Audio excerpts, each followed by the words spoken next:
एक गांव में एक कारीगर रहता था। वो झोपड़ी में अपने बेटे के साथ रहता था। वो टोकरी बेचने का काम करता था और वो अपनी टोकरी को 20 रुपये में बेचता था। कारीगर अब बूढ़ा हो गया था, तो उसने सोचा कि मैं अपने बेटे को भी टोकरी बनाना सिखाता हूँ। तो अब अपने बेटे के पास गया और कहा, चलो मैं तुम्हें टोकरी बनाना सिखाता हूँ। लड़के ने हाँ किया और उसने टोकरी बनाना सीखा। और अगले दिन वो बाज़ार गया अपने टोकरी बेचने। वो उस दिन उदास होकर लौटा। तो उसके पिता ने पूछा कि तुम क्यों उदास हो। लड़के ने कहा कि मेरी टोकरी मात्र 10 रुपये में बिकी है।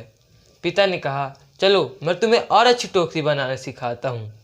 अगले दिन लड़का फिर बाज़ार गया और इस बार उसने 15 रुपये की टोकरी बेची। वो फिर घर आया और वो उदास था। तो उसके पिता ने उससे फिर पूछा कि तुम उदास क्यों हो। तो लड़के ने फिर कहा कि आज मेरी टोकरी मात्र 15 रुपये में बिकी है। तो उसके पिता ने कहा, चलो मैं तुम्हें फिर से टोकरी बनाना सिखाता हूँ और अच्छा से सीखो इस बार। लड़के ने फिर तो अच्छे से टोकरी बनाना सीखा और अगले दिन लड़का ने 30 रुपये की टोकरी बेची। इस बार वो बहुत ही खुश था। वो घर आया तो उसके पिता ने उससे पूछा कि तुम इतने खुश क्यों हो। तो लड़के ने कहा, मैंने आज 30 रुपये की टोकरी बेच ली। तो उसके पिता ने कहा, चलो अब मैं तुम्हें 40 रुपये की टोकरी कैसे बेचनी है ये सिखाता हूँ। लड़के ने कहा, अब मैं क्या करूँगा, आप तो फिर भी 20 रुपये की टोकरी बेचते थे, मैंने तो 30 रुपये की बेचना शुरू की है।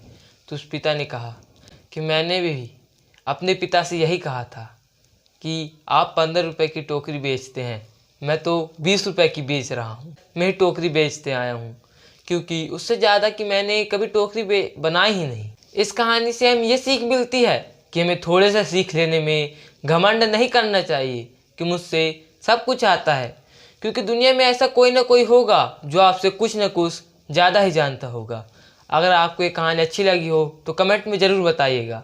मिलते हैं अगली वीडियो में।